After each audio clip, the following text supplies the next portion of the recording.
and I want to make fun of myself. So, you know, the unconscious competence, all that stuff.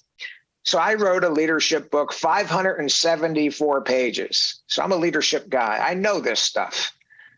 Believe it or not, that book was out a couple years before I realized I failed to include one thing in that book. The definition of leadership. Yeah. Right. Like, oh, where the hell is it? You know? And that I teach that to my classes. That's interesting. Yeah. I teach that because that is so fundamental that it didn't even dawn on me to put it. And the analogy that I use, or the example that I use, you know, I grew up as an outdoorsman too. So I was hunting and shooting.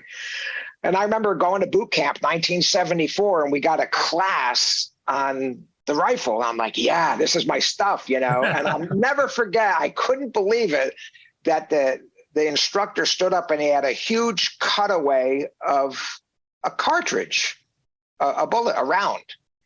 And it was cut away, and he was taking it. This is the projectile.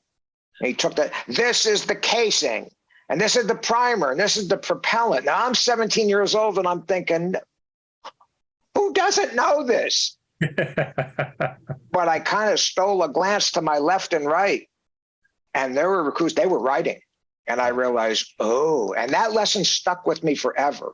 Like, who doesn't know what a bullet is? I knew that when I was like 6 years old because I grew up hunting and all that. And that stuck with me for life. And so, but obviously it didn't stick that well because I forgot to put a definition of leadership in my book, you know?